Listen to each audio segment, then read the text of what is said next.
እግዚአብሔር ክብር እንዴት መኖር እችላለሁ? በዓለማት ሁሉ ከእግዚአብሔር ፍጡራን ሁለቱ ብቻ ናቸው ለእግዚአብሔር ክብርን መስጠት የሚያቅታቸው። እነሱም አጋንንቶችና ሰዎች ናቸው። የኃጢአት ሁሉ ስር ለእግዚአብሔር ክብር አለመስጠት፣ ከእርሱ ይልቅ ሌላ ነገር መውደድ ነው። ለእርሱ ክብርን አለመስጠት እብሪት ዓመፅ ሲሆን ሰይጣን ለውድቀት ያደረገው ይህ ኃጢአት ነው። የእኛም ውድቀት ከዚህ ኃጢአት ነው የመጣው። ሁላችን ለእግዚአብሔር ሳይሆን በተለያየ መንገዶች ለራሳችን ክብር ነው የምንኖረው። እግዚአብሔር ከሕይወታችን ሊቀበል የሚገባው ሙሉ አክብሮት ማንኛችንም አልሰጠነውም። ይህ ከምንሠራው ኃጢአት ሁሉ አስከፊው ትልቁ ስህተት ነው። በሌላ በኩል ግን ለእግዚአብሔር ክብር መኖር በሕይወታችን ልንፈጽመው ከምንችለው ክንዋኔ ሁሉ ትልቁ ነው። እግዚአብሔር እንዲህ ብሏል፣ ለክብሬም የፈጠርኩት ያበጀሁትና የሠራሁትን አምጡ ይላል ኢሳይያስ 43 ቁጥር 7። የሕይወታችን ትልቅ ግብ ወይም ዓላማ ይህ መሆን አለበት። ለእግዚአብሔር ክብር ልሰጠው የሚችለው እንዴት ነው? ለዚህ ጥያቄ መልሱን ከመስጠታችን በፊት ሰብስክራይብ፣ ሼር፣ ላይክ በማድረግ ቤተሰብ ይሁን። ኢየሱስ ለአብ እንዲህ ብሏል፣ የሰጠኝን ሥራ በመፈጸም በምድር ላይ አከበርኩ። ዮሐንስ 17 ቁጥር 4። ኢየሱስ የእግዚአብሔርን ዓላማ በምድር ላይ በማከናወን አብን አከበረው። እኛም እግዚአብሔርን በተመሳሳይ ሁኔታ እናከብረዋለን። በተፈጥሮ ውስጥ ማንኛውም ነገር ዓላማውን በሚያከናውንበት ጊዜ እግዚአብሔርን ያከብረዋል። አዕዋፍ በመብረር በማዜም ጎጆ በመሥራትና እግዚአብሔርን ለእነርሱ የወሰነላቸው ሌሎች ሥራዎችን በማከናወን እግዚአብሔርን ያከብሩታል። ትናንሽ ፍጡራን ጉንዳን እንኳን የተፈጠሩበትን ዓላማም ባከናወኑ ጊዜ እግዚአብሔርን ያከብራሉ። እግዚአብሔር ጉንዳኖችን የፈጠራቸው ጉንዳኖች የሆኑ ዘንድ ነው። አንተንም አንተ እንድትሆን የፈጠረ። ቅዱስ ኤሬኔስ የተባለው የቤተ ክርስቲያን አባት እንዲህ ነበር ያለው፣ የእግዚአብሔር ክብር ሰው ሕይወቱን በሙላት ሲኖር ይገለጣል ይላል። እግዚአብሔር የሚከብርባቸው ብዙ መንገዶች ቢኖሩም እርሱ ለሕይወት ባለው 5 ዓላማዎች ሊጠቃለሉ ይችላሉ። አንደኛው ስናመልከው እግዚአብሔርን እናከብረዋለን።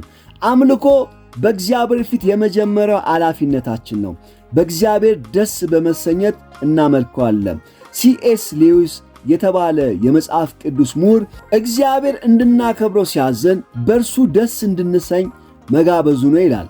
ጆን ፓይፐር የተባለ ሰው እኛ በእግዚአብሔር ይበልጥ ስንረካ እርሱ ይበልጥ ይከብራል ብሏል። አምልኮ ከምስጋና ከዝማሬና ጸሎት ያለፈ ነው። በእግዚአብሔር ደስ የመሰኘት አኗኗር እሱም መውደድ፣ ለዓላማው መገልገያ ለመሆን ራሳችንን መስጠት ነው። ሕይወትን ለእግዚአብሔር ክብር ስትገለገልበት ድርጊቱ ሁሉ አምልኮ ይሆናል። መጽሐፍ ቅዱስ እንደዚህ ይላል፣ ራሳችሁን ለእግዚአብሔር አቅርቡ። ሮሜ ምዕራፍ 6 ቁጥር 13። ሁለተኛው ሌሎች አማኞችን በመውደድ እግዚአብሔርን እናከብረዋለን። ዳግም በመንፈስ በተወለድክ ጊዜ የእግዚአብሔር ቤተሰብ አባል ሆነሃል።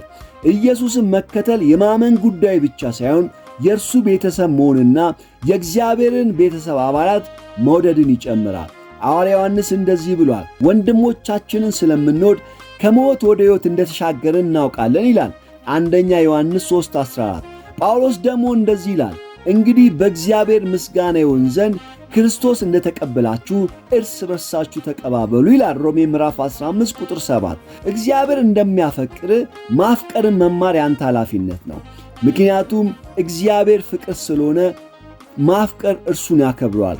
ኢየሱስ እንደዚህ ብሏል፣ አዲስ ትእዛዝ እሰጣችኋለሁ፣ እንግዲህ እኔ እንደወደድኳችሁ እናንተም እርስ በርሳችሁ ተዋደዱ።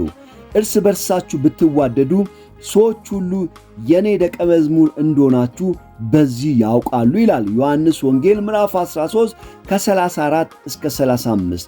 ሦስተኛው ክርስቶስን በመምሰል እግዚአብሔርን እናከብረዋለን።